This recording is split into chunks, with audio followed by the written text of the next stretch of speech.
Welcome to my channel. This is me Deepak Joshi. और last lecture में जो है हमने थायोफीन डिस्कस किया था, जो कि 15 मार्क्स के लिए बहुत इम्पोर्टेंट है। और आज जो है हम नेक्स्ट 15 मार्क्स टॉपिक शुरू करेंगे, जिसका नाम है पाइरॉल। क्या है? पाइरॉल। ये भी 15 मार्क्स में आता है डायरेक्ट। देखो, चार में से एक तो श्योर होता है, या तो थायोफीन या पाइरॉल या फिर पेरिडीन, ठीक है, या फिर फुरान। ये चार हमारे सिलेबस में है इस बार 6 सेम के। तो इन चारों में से एक 15 मार्क्स में आना श्योर है, तो बस आप इनको प्रिपेयर करें। तो यहाँ पर हम पायरोल की अगर बात करते हैं, तो पायरोल जो होता है वो नाइट्रोजन कंटेनिंग हेट्रोसाइक्लिक कंपाउंड होता है। Nitrogen containing heterocyclic compound in the sense कि यहाँ पर जो है, जो हेट्रो एटम होगा, जो कार्बन के अलावा, यहाँ देखो, यहाँ पे भी कार्बन है, यहाँ पे कार्बन कार्बन कार्बन, कार्बन को छोड़ के जो दूसरा हेट्रो एटम होगा वो क्या होगा? यहाँ पे नाइट्रोजन। ठीक है। तो पायरोल क्या होता है? 5 मेंबर रिंग होती है, 5 मेंबर रिंग होती है अगर हम गिनना चाहें। 1 2 3 4 5। ठीक है। 5 मेंबर हेट्रोसाइकिल। हेट्रोसाइक्लिक मतलब समझ रहे हो कि ये जो नाइट्रोजन है ना, ये डिफरेंट है। यहाँ पे देखो, कार्बन कार्बन कार्बन है, लेकिन नाइट्रोजन ही एक अलग है। ठीक है, डिफरेंट है, इसलिए डिफरेंट के लिए क्या वर्ड यूज़ करते हैं? हेट्रो। और क्योंकि साइक्लिक कंपाउंड है तो इसलिए hetero cycle. With 1 nitrogen atom and 4 carbon atoms with molecular formula. इसका जो मॉलिक्यूलर फॉर्मूला होता है वो होता है C4H4NH। ठीक है। चार तो इसमें कार्बन कितने होते हैं? इसमें चार। हाइड्रोजन कितने होते हैं इसमें? चार। नाइट्रोजन कितना? सॉरी, हाइड्रोजन तो टोटल कितने होते हैं? कार्बन हो गए चार, हाइड्रोजन टोटल होते हैं पाँच, और नाइट्रोजन कितना होता है? एक। ठीक है। तो चार कार्बन, पाँच हाइड्रोजन और एक नाइट्रोजन होता है इसमें। अब यहाँ पर जो है पायरोल क्या होता है कि ये कॉन्स्टिट्यूएंट होता है टोबैको। टोबैको जो जनरली खाते हैं, यूज़ में जो होता है टोबैको, ठीक है, उसमें उसका कॉन्स्टिट्यूएंट होता है आपका पायरोल। मतलब टोबैको बनाने में ये यूज़ होता है। ठीक है।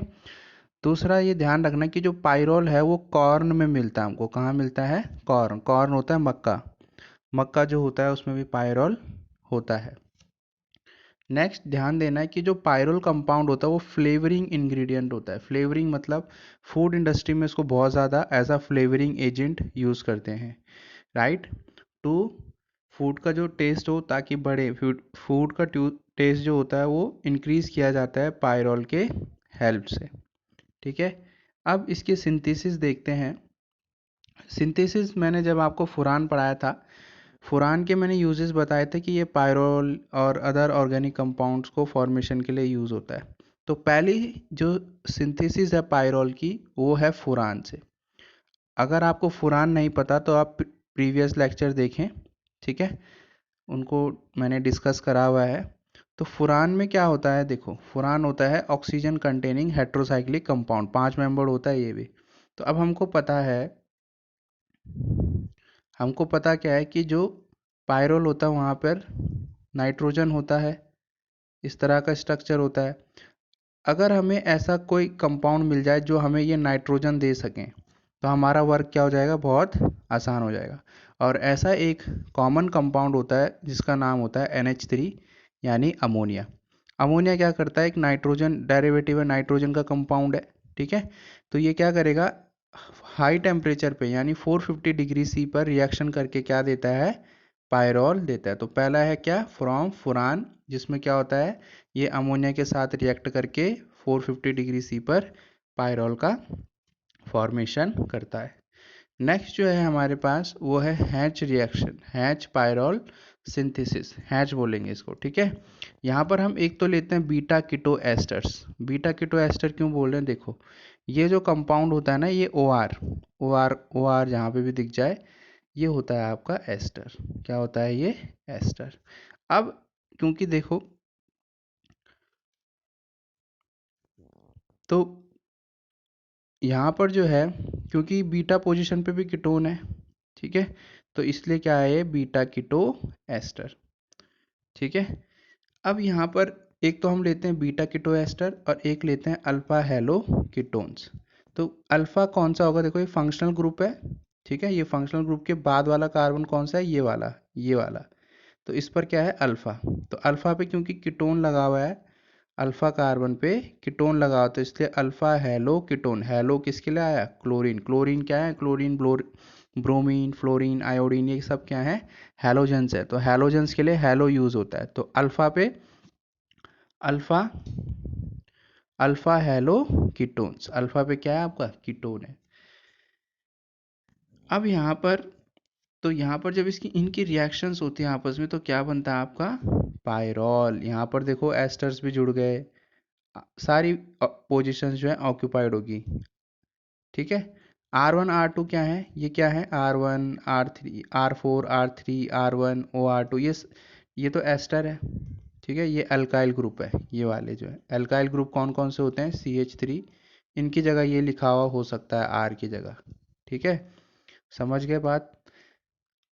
तीसरी जो इसकी प्रिपरेशन आती है वो आती है पालनॉर पायरॉल सिंथेसिस। पालनॉर, ठीक है, पायरॉल सिंथेसिस में हम क्या लेते हैं, सक्सिनिक एल्डिहाइड। क्या लेते हैं, सक्सिनिक एल्डिहाइड। सक्सिनिक एल्डिहाइड में ये होता है हमारा CH2CHO और CH2CHO, इसको सक्सिनिक एल्डिहाइड बोलते हैं। यहाँ पर करते क्या है कि यहाँ से जो है दो हाइड्रोजन एलिमिनेट होते हैं। ये जो दो हाइड्रोजन है ना, एक यहाँ से और एक यहाँ से, दो हाइड्रोजन बाहर निकलते हैं। तो क्या बनेगा, यहाँ पे डबल बॉन्ड आएगा, दो बॉन्ड आएंगे, एक पाई एक सिंगल। तो ये क्या होता है, इनॉलिक फॉर्म। इनॉलिक क्यों बोलेंगे, क्योंकि यहाँ पे अल्कोहल बन गया। क्या बन गया, ये अल्कोहल। तो इनॉल, ओल की वो आ रही है ना, इसमें ओल साउंड आ रहा है, तो क्या होगा ये, क्योंकि ये अल्कोहल है तो इसलिए ये क्या है, इनॉलिक। ईन किसके लिए आया, इस डबल बॉन्ड के लिए जो है हमारे पास ईन आया। और ओलिक किसके लिए आया, ये दो OH जो हैं, तो इनॉलिक फॉर्म। इनको जब आप अमोनिया के साथ हीटिंग करोगे, इसको इनॉलिक फॉर्म को, तो यहाँ पर क्या होगा, साइक्लाइजेशन होती है। साइक्लाइजेशन मतलब क्या है कि देखो ये अभी यहाँ पे कोई साइक्लिक रिंग नहीं है, ये कोई साइक्लिक रिंग है क्या, यहाँ पे नहीं है। लेकिन प्रोडक्ट साइड में क्या हो गया, 5 मेंबर रिंग बन गई। तो इसका जो है इनॉलिक फॉर्म का जो है क्या होता है, साइक्लाइजेशन होता है, रिंग बनती है। अब यहाँ पर बहुत से बच्चे बोलते हैं या बहुत से कंफ्यूज होते हैं यहाँ पे कि रिंग बनी क्यों, ठीक है, ऐसा क्या हुआ कि रिंग बनी है। तो रीज़न इज़ दैट कि यहाँ पर देखो, ये जो रिंग है ना, ये एलिफैटिक है, ये एरोमेटिक नहीं है। इस कंपाउंड को पता है, इनॉलिक फॉर्म को पता है कि अगर मैं रिंग में कन्वर्ट हो जाऊं अमोनिया के साथ रिएक्ट करके, तो मैं पायरोल में क्रिएट हो जाऊंगा। और सबको पता है पायरोल क्या होता है, एरोमेटिक होता है। और जो भी कंपाउंड एरोमेटिक होते हैं वो बहुत ज़्यादा स्टेबल होते हैं, ठीक है, वो क्या होते हैं, स्टेबल होते हैं। तो इसलिए जो है साइक्लाइजेशन होती है, क्या होती है, साइक्लाइजेशन होती है, ठीक है। तो क्या बनता है यहाँ पे हमारा, पायरॉल और प्लस दो वाटर मॉलिक्यूल। समझ गए।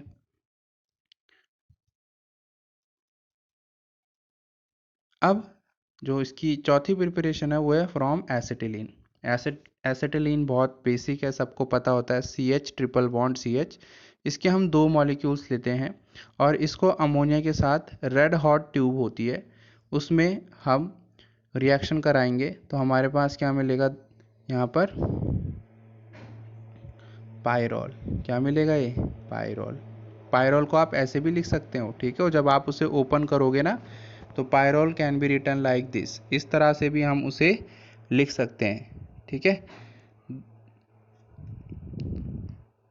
पांचवी जो हमारी है सिंथेसिस, वो है from succinimide with zinc dust, ठीक है, सक्सिनिमाइड विद जिंक डस्ट। इसको सक्सिनिमाइड बोलते हो, NH से आता है इमाइड, इमाइड बोलते हैं NH को, ठीक है। और इतने इतने पार्ट को बोलते हैं सक्सिनी, सक्सिनी या सुसिनी, कुछ भी बोल दो जो आपको सही लगे, ठीक है। तो सक्सिनिमाइड जब आप जिंक के साथ इसकी रिएक्शन कराओगे तो क्या देगा ये आपको, पायरॉल और दो मॉलिक्यूल जिंक ऑक्साइड के, ठीक है।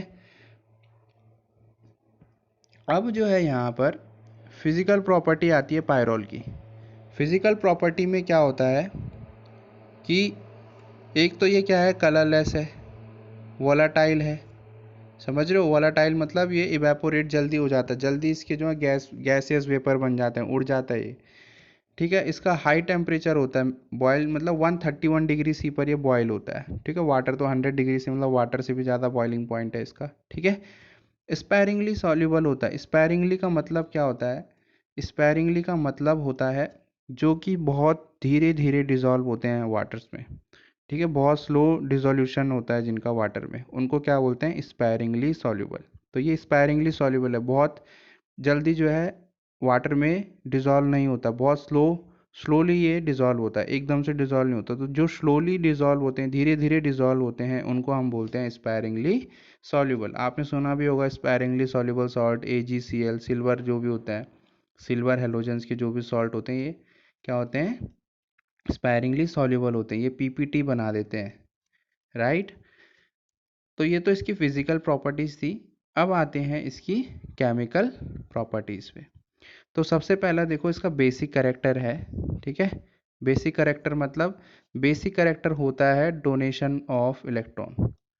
डोनेशन ऑफ इलेक्ट्रॉन, जो इलेक्ट्रॉन को जल्दी डोनेट कर दे वो उतना ही ज़्यादा क्या होता है? बेसिक इन नेचर होता है। ठीक है, तो क्लास 12th में आपने अमीन्स जब पढ़ा होगा तो वहाँ पर एक लाइन आपने श्योर पढ़ी होगी कि जो एरोमेटिक अमीन्स होते हैं, एरोमेटिक समझ रहे हो? ये जो रिंग वाले अमीन्स होते हैं, जैसे मैं यहाँ पे NH2 बना दूँ, ठीक है, और एक मैं सिंपल ऐसे बना दूँ CH3 CH2 और ये NH2। तो वहाँ पर आपने पढ़ा ज़रूर होगा कि ये ज़्यादा बेसिक होता है कंपैरेटिवली इसके। ये क्या है? एलिफैटिक है, और ये क्या है? एरोमेटिक है। तो वही कॉन्सेप्ट यहाँ पर भी आपको देखने को मिलेगा। ठीक है, कैसे समझते हैं? देखो, वेरी वीक बेस, ये जो क्या होता है, पायरोल क्या होता है? बहुत वीक बेस होता है, because delocalisation of lone pairs of electrons of the nitrogen atom in the aromatic ring. होता क्या है देखो, ये जो नाइट्रोजन के लोन पेयर है ना, यहाँ पे जो मैंने सर्कल करा है, ये ना अवेलेबल होंगे, जब ये अवेलेबल होंगे तभी जो है उसकी बेसिसिटी ज़्यादा होगी। लेकिन ये अवेलेबल होते ही नहीं, रीज़न इज़ दैट कि ये कंजुगेशन में चले जाते हैं, रेजोनेंस में। इधर आया ये इधर शिफ्ट हो गया। फिर देखो, लोन पेयर इधर आया तो यहाँ पे पॉजिटिव चार्ज आ गया, यहाँ पे क्या आ गया? Double bond. ये नेगेटिव इधर शिफ्ट हुआ था तो ये यहाँ पर आ गया, देखो नेगेटिव। फिर क्या होगा? ये नेगेटिव यहाँ शिफ्ट होगा, ये वाला जो पाई बॉन्ड है ये इधर शिफ्ट होता है। ठीक है, ये पाई बॉन्ड इधर शिफ्ट होगा। ठीक है, फिर क्या होगा? उसको शिफ्ट करने के लिए ये इधर शिफ्ट होगा, यहाँ पे फिर नेगेटिव आएगा, फिर ये इधर जाएगा। ठीक है, फिर ये क्या होगा? दोबारा से वही बन जाएगा वापस ये।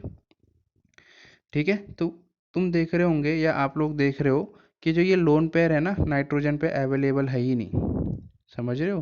नाइट्रोजन पे अवेलेबल है ही नहीं, नाइट्रोजन पे ये अवेलेबल नहीं है तो डोनेट किसको करेगा? यानी ये कम बेसिक हो गया। ठीक है, रेजोनेंस इसका कारण होता है। अब नेक्स्ट आता है बहुत इंपॉर्टेंट, इलेक्ट्रोफिलिक सब्सटीट्यूशन रिएक्शन। देखो, यहाँ पर भी जो है कार्बन 2 और कार्बन 5 पे ही रिएक्शन होती है। मैं इसको बहुत ज़्यादा डिटेल में डिस्कस कर चुका हूँ फुरान थायोफिन पढ़ाते वक्त। तो अब मेरे को लगता है कि आप लोगों को कार्बन 2 और कार्बन 5 जो वर्ड है वो पहचानने आ गए होंगे। ठीक है, तो यहाँ पर क्या होता है? रीज़न इज़ दैट कार्बन 2 और कार्बन 5 पे ही कोई इलेक्ट्रोफाइल आके अटैक क्यों करता है? उसका रीज़न ये होता है कि वहाँ पर जो है कार्बन आयन, कार्बोनियम आयन होता है नेगेटिव चार्ज। क्या होता है ये? Negative charge. नेगेटिव चार्ज क्या होता है? वहाँ पे स्टेबल होता है, और ऑर्गेनिक में हमेशा वो प्रोडक्ट बनता है जो क्या होता है? स्टेबल प्रोडक्ट होता है, हमेशा उसको फेवर किया जाता है। ठीक है, तो क्या होगा यहाँ पे? कार्बन 2 और कार्बन 5 पे ही क्या होगा? इलेक्ट्रोफाइल का अटैक होगा। अब देखते हैं कैसे। रटना नहीं है इनको, ध्यान से समझो, इजीली है, इजी है बहुत ज़्यादा। देखो, मैंने नाइट्रेशन पढ़ा है हर, देखो अभी हमने थायोफिन फुरान पढ़ा, उसमें भी नाइट्रेशन आया, और मैंने बोला बहुत इंपॉर्टेंट है ये रिएक्शन। ठीक है, देखो इलेक्ट्रोफिलिक सब्सटीट्यूशन होता क्या है कि जैसे मान लो ये पायरोल रिंग है ना, तो ये तो क्या हो गया? नाइट्रोजन को 1 नंबर, 2, इसको 3, इसको 4, इसको 5। तो जो ये इलेक्ट्रोफाइल होगा ना, वो या तो इस 2 वाले कार्बन पे जुड़ेगा यहाँ पे, या फिर इस 5 वाले कार्बन पे जुड़ेगा, इन दोनों पे ही जुड़ता है। रीज़न क्या होता है कि मैंने अभी जैसे डिस्कस करा कि यहाँ पे अगर नेगेटिव चार्ज बनेगा और इस पर अगर नेगेटिव चार्ज बनेगा तो वो ज़्यादा स्टेबल होता है। यहाँ पर जो नेगेटिव चार्ज बना, यहाँ पर जो बना, इन दोनों से ये ज़्यादा स्टेबल होते हैं। तो इलेक्ट्रोफाइल कहाँ पर अटैक करेगा? या तो यहाँ पे या फिर यहाँ पे। ठीक है, अब देखो मैंने बोला था कि HNO3 और AC2O क्या होता है? Acetic anhydride. क्या होता है ये? Acetic anhydride. मैंने इसका स्ट्रक्चर बनाना आपको बताया था, शायद आप लोगों को पता हो। अब ये होता है एसिटिक एनहाइड्राइड। तो एसिटिक एनहाइड्राइड को जब आप HNO3 होता है नाइट्रिक एसिड। क्या होता है? Nitric acid. एसिड को शायद अम्ल बोलते हैं, ठीक है। तो नाइट्रिक एसिड, तो जब आप इन दोनों को रिएक्शन कराओगे HNO3 को और AC2O को, तो हमेशा आपको यहाँ से NO2 प्लस मिलता है। और NO2 प्लस क्योंकि इस पे क्या है? Positive charge. पॉजिटिव चार्ज वाले क्या बताए थे मैंने? इलेक्ट्रोफाइल। तो ये इस रिएक्शन का क्या हो गया?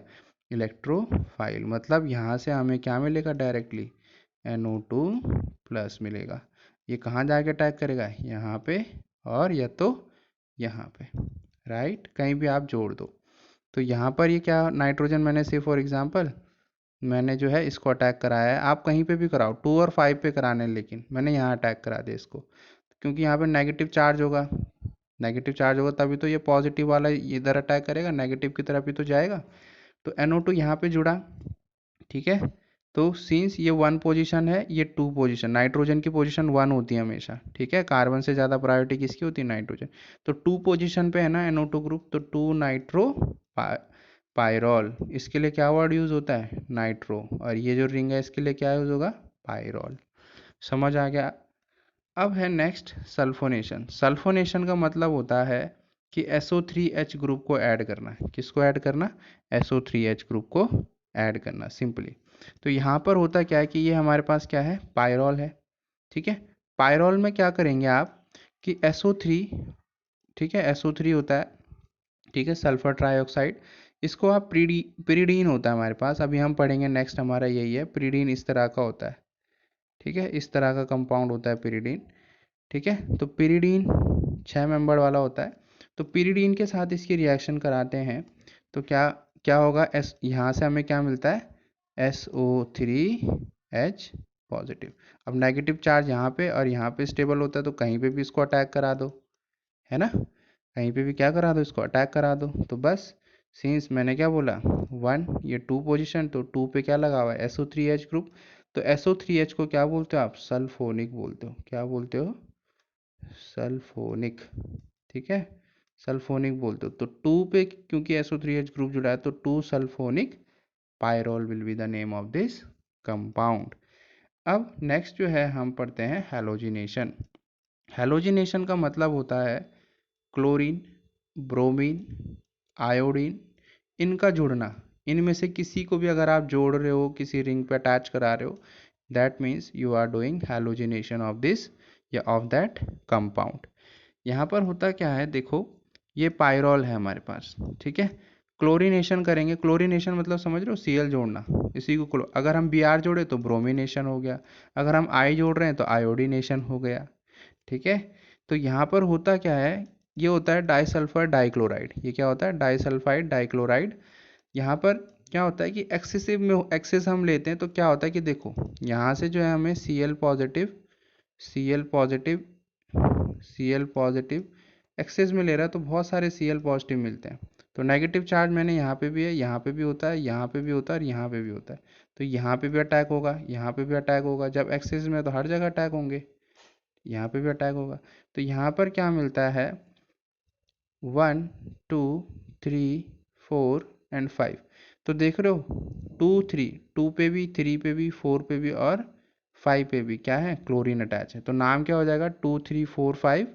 कितने क्लोरीन है? 4। 4 के लिए क्या लगाते हो? टेट्रा। तो टेट्रा क्लोरो पायरोल। इसके लिए क्या लगा वर्ड? क्लोरो। और पायरोल किसके लिए? इस रिंग के लिए। आई होप क्लियर हो। अब आता है फ्रीडल क्राफ्ट एल्काइलेशन। देखो, एल्काइलेशन का मतलब ये होता है कि जो भी एल्काइल ग्रुप होते हैं हमारे, C2H5 ethyl, CH3 methyl, C3H7 propyl, इनका जुड़ना। इनका क्या होता है? जुड़ना, क्योंकि ये सारे के सारे क्या हैं? एल्काइल ग्रुप्स हैं। तो एल्काइल ग्रुप्स का एडिशन होना क्या कहलाता है? Friedel craft alkylation. बहुत इंपॉर्टेंट रिएक्शन है ये भी, क्लास 12 पे भी पढ़ते हैं। तो यहाँ पर होता क्या है, देखो, ये हमारे पास क्या है, आयोडो मीथेन। आयोडो मीथेन क्यों, क्योंकि इसके लिए बोलेंगे आयोडो और ये CH3, क्योंकि एक कंपाउंड एक कार्बन है CH3 में, तो इसलिए उसके लिए क्या आ गया, मीथेन। मीथेन क्यों आया, क्योंकि सारे सिंगल बॉन्ड है ना। तो आयोडो मीथेन। जब आप क्या करोगे, इसको पायरोल के साथ रिएक्शन कराओगे तो ये आयोडीन यहाँ से निकलता है। Iodine is a good leaving group, तो यहाँ से आपको CH3 पॉजिटिव मिलता है। इसको आप बोलते हो कार्बो कटायन। ये पॉजिटिव चार्ज है, तो यहाँ पर नेगेटिव होता है, यहाँ पर नेगेटिव होता है, तो कहाँ जाके अटैक करेगा, यहाँ जाके अटैक कर देगा। तो अगेन पहले देखो, ध्यान देना, यहाँ पर होता क्या है थोड़ा, क्योंकि यहाँ पे जो टेम्परेचर कंडीशंस है वो भी आ गई है हमारे पास, तो होगा क्या देखो, जब हमारे पास हाई टेम्परेचर होता है ना, हाई टेम्परेचर, तो क्या होता है कि जो ये जो पायरोल का एच है ना, पायरोल का एच, ठीक है, ये यहाँ से एच आई के साथ लेके, आई के साथ रिएक्शन करके पर आयोडिक या H I is a acid, इसका फॉर्मेशन करके यहाँ पे सेकेंडरी प्रोडक्ट बनता है, ठीक है। और क्योंकि ये जब निकलेगा तो ये यहाँ पे माइनस चार्ज छोड़ के जाएगा, क्योंकि ये तो पॉजिटिव के फॉर्म में निकलेगा एच पॉजिटिव, और ये जो निकला ये आई माइनस के फॉर्म में निकला, तभी तो ये दोनों जुड़ेंगे प्लस माइनस। तो ये जब जाएगा यहाँ पे तो ये नेगेटिव चार्ज छोड़ के जाएगा, है ना। ये यहाँ से टूटेगा तो ये क्या बनेगा, CH3 पॉजिटिव। तो पहले ये यहाँ अटैक करता है, क्या करता है, अटैक करता है। दोबारा जब इसको हीट करते हैं तो क्या होता है कि जो हाइड्रोजन है, जो HI हमारे पास बनेगा, वो फिर से ब्रेक करता है, ठीक है। तो यहाँ पर क्या होता है कि जो ये इथाइल ग्रुप है, ये कहाँ जुड़, सॉरी मिथाइल ग्रुप है, ये कहाँ जुड़ेगा इस बार, सेकंड पोजीशन पे, ठीक है। तो इसको क्या बोलते हैं, 2 मिथाइल पायरोल बोलते हैं, क्योंकि 2 पोजीशन पे। और ये क्योंकि ये जो मिथाइल है ये नाइट्रोजन पे जुड़ा है, तो इसलिए हमने यहाँ पे लिखा N methyl pyrrole. Nitrogen methyl, N का मतलब होता है नाइट्रोजन, क्योंकि नाइट्रोजन से जुड़ा है। नेक्स्ट जो रिएक्शन आती है वो आती है हमारे पास रीमर टीमन रिएक्शन। अगेन बहुत इंपॉर्टेंट रिएक्शन है। रीमर टीमर रिएक्शन जैसे हमने 12th में पढ़ा था, यहाँ पे फॉर्माइल ग्रुप ऐड होता है। क्या ऐड होता है, फॉर्माइल ग्रुप ऐड होता है। फॉर्माइल ग्रुप आप एल्डिहाइड को बोलते हो, इसको बोलते हैं फॉर्माइल ग्रुप, ठीक है। तो यहाँ पर क्या लेना है, हमने पायरोल लिया, ठीक है, CHCl3KOH, इसको बोलते हैं क्लोरोफॉर्म। सूंगा मत देना किसी को, हाँ, क्लोरोफॉर्म, ठीक है। और ये होता है KOH। KOH होता है पोटेशियम हाइड्रोक्साइड। तो यहाँ पर होता क्या है, यहाँ पर होता क्या है कि जो पायरोल है, यहाँ से आपको मिलता है CHO ग्रुप। क्या मिलता है, CHO ग्रुप। तो पायरोल CHO पॉजिटिव के फॉर्म में मिलेगा, यहाँ से जो भी मिलेगा, क्योंकि यहाँ पे तो नेगेटिव है, तभी नेगेटिव पे वही अटैक करेगा ना जो पॉजिटिव होगा। तो ये जाके कहाँ जुड़ते हैं, ये एल्डिहाइड इस पोजीशन पे अटैच होता है, CHO प्लस 3 NaCl। तो अब यहाँ ध्यान देना, क्योंकि अब जब भी एल्डिहाइड कार्बोक्सिलिक एसिड ये वाले जब ये दिखे, COOH दिखे, ठीक है, तो इनकी प्रायोरिटी अब क्या होती है, पायरोल से थोड़ा कम होती है। इनको हम बाद में लिखते हैं, इनके केस में हम इसको क्या देते हैं, दूसरी प्रायोरिटी देते हैं। तो देखो सबसे पहले लिखना है पायरोल, सेकंड पोजीशन पे है ना, 1 2, सेकंड पोजीशन पे क्या जुड़ा है, फॉर्माइल ग्रुप, या HCHO भी बोलते हैं इसको, या CHO, सॉरी सिंपल क्या लिखते हैं इसको हम, CHO। इसको आप क्या बोलते हो, फॉर्माइल, ठीक है। तो ये क्या हो गया, पायरोल टू एल्डिहाइड। इसको एल्डिहाइड बोलते हो, वैसे क्या बोलते हैं, एल्डिहाइड भी बोलते हैं। और इस एल्डिहाइड के जुड़ने को हम बोलते हैं formylation, Rymer टाइमन reaction, right. Next जो इसकी केमिकल प्रॉपर्टी आती है, कोलबे रिएक्शन। कोलबे रिएक्शन में देखो क्या होता है कि पायरोल की रिएक्शन हम CO2 और हीट करते हैं उसे हाई प्रेशर पे। ये जब डेल बना होता है ना, ट्राइंगल ट्राइंगल बना होता है ना किसी रिएक्शन में, इसका मतलब हीट से होता है, पहले ही बता दूं। मतलब हम हीट कर रहे हैं, ज़रूरी नहीं है वहाँ पे 326 डिग्री C लिखा हो। अगर ये भी लिखा तो मतलब हीट कर रहे हैं, ठीक है, हीट के प्रेजेंस में रिएक्शन हो रही है, ठीक है। तो यहाँ पर होगा क्या, CO2 लेंगे, हीट करेंगे, हाई प्रेशर के प्रेजेंस में लेंगे, तो क्या होगा कि जो सेकंड पोजीशन है वहाँ पे कार्बोक्सिलिक एसिड जुड़ेगा। अगेन मैंने बोला था CHO COOH जब होगा तो हम पायरोल को पहले लिखेंगे, तो pyrrole two carboxylic acid. COOH को क्या बोलते हो, COOH को बोलते हो ये कार्बोक्सिलिक एसिड, ठीक है। तो 2 पोजीशन पे तो क्या हो गया, pyrrole carboxylic acid, right. Next जो आता है प्रॉपर्टी नंबर 7, वो आता है गैटरमैन फॉर्माइलेशन। गैटरमैन फॉर्माइलेशन मतलब CHO का ऐड होना, ठीक है, दोबारा CHO फॉर्माइलेशन मतलब CHO ऐड होना। तो होता क्या है, ध्यान से सुनना, ये स्टेप बुक्स में गायब रहता है। आप कोई बुक रेफर कर रहे हो तो उसमें ये स्टेप दिया ही नहीं होगा, डायरेक्ट ये दिया होगा और ये दिया होगा, ठीक है। एक बात जरा ध्यान रखना, जब भी हम साइनाइड, इसको क्या बोलते हैं, साइनाइड, जब भी साइनाइड की वाटर के साथ रिएक्शन होती है तो इसको हम हाइड्रोलिसिस बोलते हैं। और हाइड्रोलिसिस होने से क्या होता है कि ये एल्डिहाइड ग्रुप में चेंज हो जाता है, CHO ग्रुप में चेंज हो जाता है, ठीक है। तो यहाँ पर क्या होगा कि पायरोल लेंगे हम, पायरोल का पहले HCN या HCl के साथ यहाँ पर रिएक्शन कराएंगे, यहाँ से हमें क्या मिलेगा, CN मिलेगा एज अ इलेक्ट्रोफाइल। यहाँ पे क्या है, नेगेटिव, ये जाके यहाँ अटैक करेगा तो CN जुड़ेगा। अब इसको क्या बोलेंगे, देखो 2 पोजीशन पे CN जुड़ा है ना, तो पायरोल 2 साइनाइड, CN को क्या बोलते हैं, साइनाइड, ठीक है। अब जब इस साइनाइड का हाइड्रोलिसिस, हाइड्रोलिसिस मतलब होता है वाटर के प्रेजेंस में रिएक्शन, हाइड्रोलिसिस करेंगे तो ये साइनाइड किस में कन्वर्ट हो जाएगा, CHO ग्रुप में, या फिर इसको बोलते हैं एल्डिहाइड ग्रुप। तो इसका क्योंकि सिंस ये फर्स्ट पोजीशन है, ये सेकंड पोजीशन है, तो सेकंड पोजीशन पे जुड़ा है, तो पायरोल टू एल्डिहाइड। इस बार रिंग को पहले लिखना है, ठीक है। अब नेक्स्ट लास्ट प्रॉपर्टी आती है होवेन हाउस रिएक्शन। होवेन हाउस रिएक्शन में क्या होता है कि ये जो पायरोल है, पायरोल को हम CH3CN और HCN के प्रेजेंस में क्या कराते हैं, हाइड्रोलाइज कराते हैं। हाइड्रोलाइज मतलब वाटर के प्रेजेंस में, ठीक है। तो यहाँ पर क्या मिलता है हमें, COCH3, ये इस तरह से लिखा भी होता है, इसको आप बोलते हो एसीटाइल, ठीक है। तो बस नेम क्या हो जाएगा इसका, 2 पोजीशन पे जुड़ा है ना ये, तो 2 एसीटाइल, इसको क्या बोलते हो, एसीटाइल। इसको इस तरह से भी लिखा जाता है, तो एसीटाइल पायरोल, राइट। अब आते हैं इसके कुछ यूजेस। यूजेस सिंपल है, देखो ड्रग के फॉर्मेशन में टॉलमेटिन एक ड्रग आती है, TOLMETIN, ये इसका प्रिकर्सर है। मतलब जब प्रिकर्सर का मतलब ये होता है कि जब ड्रग फॉर्मेशन शुरू होता है तो सबसे पहले जो है पायरोल यूज़ किया जाता है, ठीक है, टॉलमेटिन को बनाने के लिए। जैसे पहले भी पढ़ा था, टोबैको का कंपोनेंट होता है, ठीक है, टोबैको में यूज़ किया जाता है। और ये क्या होता है, फार्मास्यूटिकल्स में बहुत ज़्यादा यूज़ होता है, किसका, पायरोल का, ठीक है। तो that's it for today. Next lecture भी इसका मैं कल लेके आऊँगा, वो पीरिडीन होगा और वो लास्ट होगा हमारा। उसके बाद हम, ठीक है, मिथाइलिन वाला जो चैप्टर है उसको शुरू करेंगे, एक्टिव मिथाइलिन कंपाउंड्स। उसके बाद हम मूव ऑन करेंगे अपना स्पेक्ट्रोस्कोपी पे। फिर जो बचे हुए चैप्टर हैं उनको भी जल्दी कवर अप कर लेंगे। थैंक यू, लाइक करें, शेयर करें, सब्सक्राइब करें, धन्यवाद।